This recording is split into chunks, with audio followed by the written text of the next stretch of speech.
62 degrees below zero is not a temperature most people have any frame of reference for. At that number, exposed skin freezes in under 2 minutes. Kerosene thickens to the consistency of cold honey and won't light. Cast iron becomes brittle enough that a sharp blow will crack it like ceramic.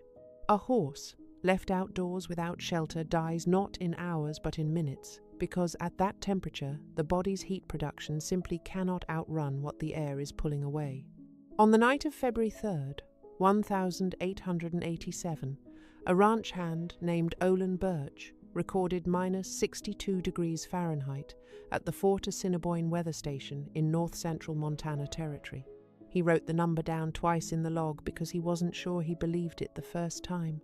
40 miles south of that station, on a homestead claim in the benchland above the Milk River, a woman named Nora Halstad was sitting inside a structure that had no wood stove, no fireplace, no iron, anything that could burn fuel. Her 2 oldest children were asleep under 4 quilts. Her youngest, 10 months old, was against her chest under her coat. The interior temperature of that structure, at the moment Olin Birch was writing his number in the Fort Assiniboine log, was 61 degrees Fahrenheit. That is what this story is about. Not endurance, not stubbornness, not the idea of a strong woman surviving through force of will. It's about a specific physical fact that Nora understood, and her neighbors did not. A cow in a barn generates between 500 and 1,200 BTUs of heat every single hour. And that heat goes somewhere, whether you pay attention to it or not. Nora had 14 cows, and she paid attention. Her brother-in-law, Rolf Halstad, had been managing the claim since Nora's husband Gunnar went down with typhoid in August of 1886. Gunnar had filed the homestead in 1883, worked it for 3 years, and by the summer of his death had cattle, a sound barn, a main cabin with a proper cast-iron stove, and 160 acres of Montana benchland that was worth something. Rolf arrived from Havre 2 weeks after the burial. He was Gunnar's younger brother by 4 years, and had always operated on the assumption that whatever Gunnar built was partially his. By some logic he had never bothered to articulate clearly. He told Nora the estate needed to be managed through the winter. He said she couldn't manage cattle on her own with 3 children. He said these things as though they were observations rather than decisions. By October he had moved into the main cabin and gave Nora the winter cabin, a secondary structure the previous homesteader had built, 12 feet by 14 feet, with a small stove and a south-facing window. The stove was a sheet metal box, not cast iron. It took kindling constantly and held heat for roughly 40 minutes after the fire went out. Then, in the first week of November, Rolf decided the sheet metal stove was worth more than Nora's comfort. He told her the cattle barn needed a heat source or the animals would suffer.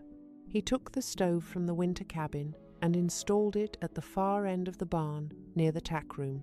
He told Nora that the main cabin had the big stove and she was welcome to sleep there, meaning welcome to sleep under his roof on his terms, and she declined. What the winter cabin had after Rolf took the stove was 4 walls of sod, a plank floor, a dirt ceiling held up by cottonwood poles, and 1 south-facing window. The sod walls were thick 22 inches and dense. The structure sat partially below grade, built into the slope of the benchland so that the north and east walls were banked by earth, and it had no heat source of any kind, though it sat 38 feet from the barn. Nora spent 2 days doing what a person does when they're working a serious problem. She looked at what she had. She walked the property. She looked at the barn, which was sound and large, 36 by 48 feet, double-walled on the north side, because Gunnar had known what Montana winters could do. She looked at the winter cabin and at the ground between the 2 structures and thought about the root cellar her mother had kept in Minnesota, which never froze regardless of what happened at the surface, because her mother had dug it deep enough. She thought about the barn in winter, about having been in it every morning for 3 years during feeding. The smell was strong, which people complain about, but the thing she always noticed was that you didn't need a coat inside. 14 cows in an enclosed space generate enough metabolic heat to make the barn feel almost warm, and that warmth had always been there and had always been wasted. What Nora was thinking about, without knowing the formal terminology, is one of the more consequential facts in building science. Livestock generate heat as a byproduct of digestion and muscle function, and that heat output is not trivial. A resting dairy cow produces roughly 500 BTUs per hour, and an active cow moving, eating, processing feed produces closer to 1,000 to 1,200. 14 cows in Nora's barn, on a cold night when they were burning calories to stay warm, were producing somewhere between 7,000 and 10,000 BTUs per hour. A standard wood stove of that era, running at moderate load, produced between 10,000 and 30,000 BTUs per hour, but required constant fuel, constant attention, and a supply of dry wood that cost money or labour to produce. The cattle produced their heat continuously, around the clock, for free, as long as they were fed, and feeding cattle on a working homestead was already happening regardless of any heating strategy.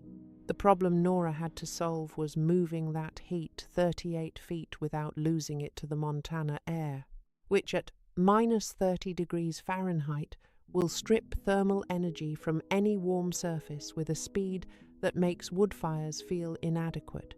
You cannot run a pipe above ground in that climate and arrive with anything useful. The sustained northwest wind that comes off the Rockies and crosses the benchlands without anything to slow, it moves at 20 to 35 miles per hour in a normal Montana winter and doubles the rate at which any surface loses heat to the pad, air around it. Running the channel underground was the answer, and the reason it works is this.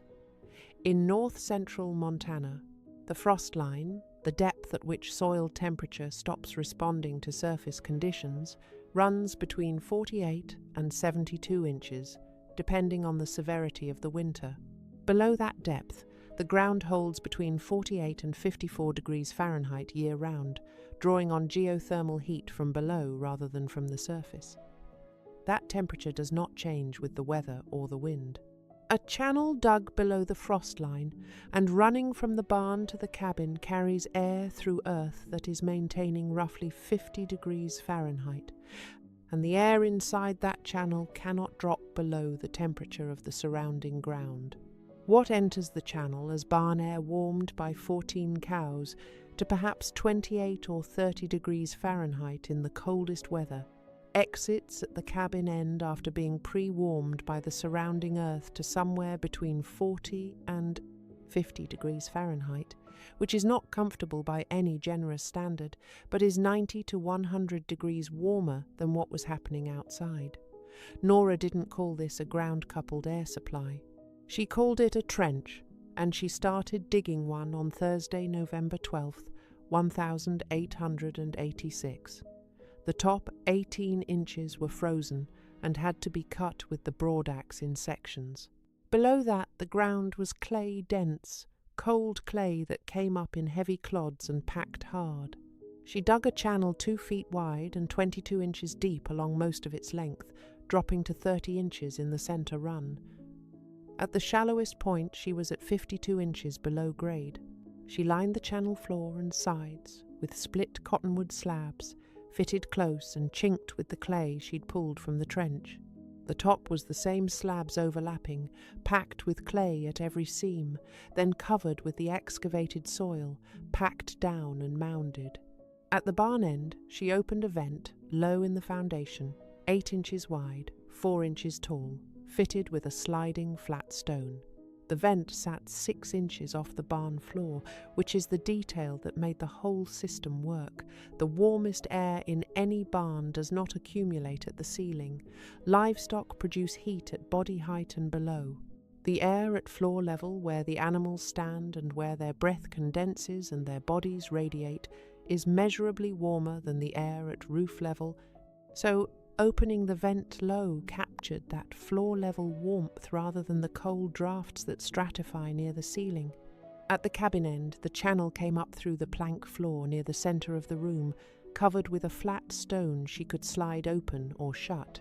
When both vents were open, the pressure differential between the warmer barn air and the cooler channel air created a slow, steady movement barn air into the channel, through the earth, up into the cabin floor space. She finished the channel on the 9th day and opened both vents and put her hand over the floor stone and waited. The air that came up was cool 42 degrees Fahrenheit by her best estimate, judging by the fact that it was warmer than the outside air but not warm enough to feel comfortable. It moved slowly and smelled faintly of cattle and earth. In the morning, the floor of the cabin was noticeably warmer than it had been. Not warm, not comfortable by any standard a person with options would accept, but survivable. The sod walls, 22 inches thick, had been losing heat all night and gaining none, but with the channel running, the floor space was receiving a slow, continuous supply of 42 to 46 degrees Fahrenheit air, and that floor warmth was rising through the room. The children, sleeping on a platform bed elevated 18 inches off the floor, were in the warmest air in the structure. She had no stove, only body heat, animal heat, sod walls, and earth, and that was the whole system. A man named James Coates had filed on the adjacent claim to the west in 1884. He'd come from Illinois, had money behind him, and had built what he considered the correct Montana homestead. A squared timber cabin with cast-iron stove, a proper woodshed, and a barn with a small heating stove in the tack room, the same design, more or less, that half the established ranchers in the county used. He came to Nora's winter cabin in the 3rd week of November, after word had gotten around that she'd dug a channel in the ground and wasn't using a fire. He stood in the doorway for a moment, looking at the floor vent, and then he said something Nora remembered precisely because she wrote it down. He said, "Mrs. Halstad, I've been wintering cattle in Montana since 1879, and I can tell you that moving barn air through a dirt trench is not going to keep 3 children alive when it drops to 40 below. The ground doesn't hold enough heat. You need fuel." He was not wrong about fuel in general. He was wrong about what the ground holds and where it holds it. Nora told him she appreciated the concern and did not explain the channel in detail, because she'd already learned in 3 weeks that explaining things to men who'd already reached their conclusion was a way to spend time she didn't have. Coates told Rolf about it, and Rolf came over 2 days later and stood in the doorway and looked at the floor vent and said that if she froze those children she'd have no one to blame but herself. She told him to close the door on his way out because she was losing heat, and he left. The cold that settled over north-central Montana on the night of February 2nd, 1887, was not a blizzard.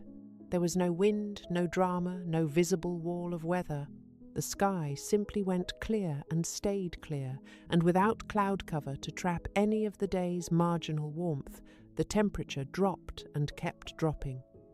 This kind of cold, the silent, windless, clear sky cold that occurs when a high-pressure system parks itself over the northern plains and refuses to move, is in some ways more dangerous than a blizzard, because it gives no warning and looks like a beautiful day. The stars are sharp, the air is still. On the morning of February 3rd, the temperature at the Halstad property was 38 degrees Fahrenheit. By noon it was 44 degrees Fahrenheit, which happens when the air is so cold it can barely absorb any solar heat even from a low winter sun. By 8 in the evening it had dropped to minus 57 degrees Fahrenheit, and by midnight it was at or near minus 62 degrees Fahrenheit, which matches the Fort Assiniboine recording for that night. James Coates burned through 2 days of his woodpile in one night, keeping his cabin at 45 degrees Fahrenheit. His barn stove, running on the wood he'd allocated for the tack room, kept the tack room itself at 28 degrees Fahrenheit, but left the main barn area at 14 degrees Fahrenheit, cold enough to cause frostbite on ears and extremities, though not cold enough to kill healthy cattle in a single night. He lost 1 cow on the 2nd day, an older animal that had been thin going into winter. Rolf Halstad ran the main cabin stove hard and kept the cabin comfortable. But the barn stove, the sheet metal stove he'd taken from Nora, was too small for the barn's volume and lost the battle with the cold by the second night, and he lost 2 cows. In Nora's winter cabin, 38 feet away, the channel was running. The ground below 50 inches was holding between 46 and 50 degrees Fahrenheit, as it always does regardless of the surface.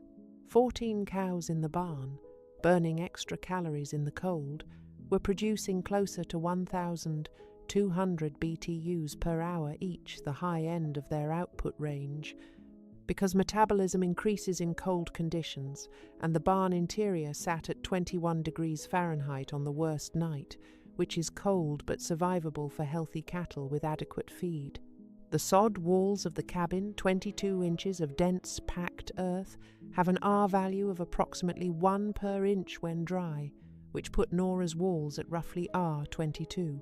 A modern 2x6 framed wall with fiberglass insulation achieves R19 to R21, meaning Nora's walls, which cost nothing and had been built years before she arrived, were performing at a level that most American construction didn't reach until the 1970s.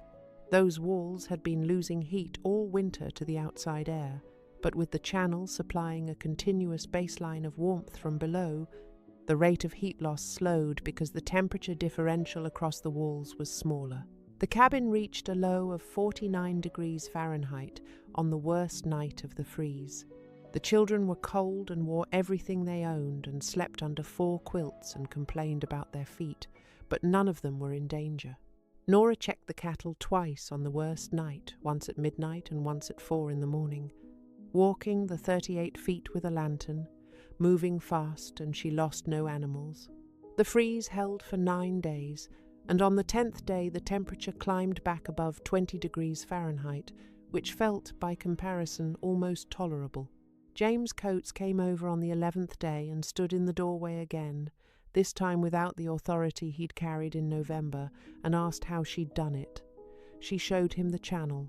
She opened the floor vent and put his hand over it and let him feel the air coming up. She walked him to the barn end and showed him where the vent sat 6 inches off the floor and explained why it sat there, the warmth at floor level, the cattle as the heat source, the earth as the pipe. He asked how deep she'd gone, and she told him 52 inches at the shallowest, 30 inches channel depth below grade, 60 inches of earth above the channel floor at the centre. He was quiet for a moment and then asked if she'd known this would work or guessed. She said her mother had kept a root cellar in Minnesota that never froze, and she'd spent 3 years watching heat bleed out of the barn every morning, and at some point those 2 facts connected. That's the honest version of most practical innovation, not a calculation performed in advance, but an observation made so many times that its conclusion becomes impossible to ignore. Rolf left the claim in March of 1887, and by April Nora had reclaimed the main cabin and filed a supplemental homestead claim documenting her continuous occupation. She wintered successfully on that claim for 3 more years before selling it in 1890 and moving with her children to Havre. The channel she dug in November of 1886 was still there when she left, and the subsequent owner, a rancher named Peterson, used it for another 4 winters before the barn was torn down. He told people the previous owner had run some kind of pipe between the buildings, and that it worked well enough that he'd never had to run a second stove in his life. The technique Nora used has a name in modern building science: earth-to-air heat exchange, sometimes called an earth tube or a ground-coupled air supply. The principle is used in passive house construction across northern Europe and increasingly in North America, where a buried pipe today, typically 6-inch PVC, draws ventilation air through the ground before delivering it to the living space. In winter, the ground pre-warms the air, and in summer it pre-cools it. No mechanical system is required beyond a small fan, and in Nora's case there was no fan at all, only the natural pressure difference between warmer barn air and cooler channel air, which was enough to create continuous movement. The animal heat side of her system has a lineage that goes back further than any European settler in Montana would have recognized. Viking-age longhouses in Iceland and Scandinavia, built between the 9th and 12th centuries, housed cattle and people in a single continuous structure for exactly this reason. Excavations at sites like Stöng in Iceland show the animal byre consistently positioned so that livestock body heat moved toward the human living quarters, and medieval European farmhouses, from Scotland to Poland, used the same design principle. These weren't primitive arrangements. They were the result of several centuries of learning what kept families alive in climates where fuel was scarce and cold was lethal. Nora reinvented it, independently, in Montana Territory, in 9 days, using a broadaxe and split cottonwood and clay she pulled from the ground. The winter of 1886 to 1887, called the Big Die-Up, by ranchers who lived through it, killed an estimated 362,000 cattle across Montana and the Dakotas. Theodore Roosevelt, who was operating the Elkhorn Ranch in the Badlands at the time, lost between 60 and 75% of his herd, and Consolidated Ranching Operations across the territory reported similar losses. The cattle didn't die because Montana winters exceeded what cows can survive. They died because the human systems around them, the barns, the fuel supplies, the stoves, were designed for average winters, and the winter of 1887 was not average. Nora's system was not designed for an average winter. It was built from nothing, with nothing, in 6 weeks, by a woman with 3 children and no stove, and it used what the land was already doing, holding heat below the frost line, receiving heat from the animals, and put both of those things to work. The ground below your feet, right now, is approximately 50 degrees Fahrenheit if you dig far enough. Every barn with livestock in it is generating thousands of BTUs per hour that are currently going nowhere useful. These are not historical curiosities, they are physical facts. The difference between Nora Halstad and the ranchers who lost cattle that winter is that she looked at what already existed and asked what it could do, and most of them never thought to ask.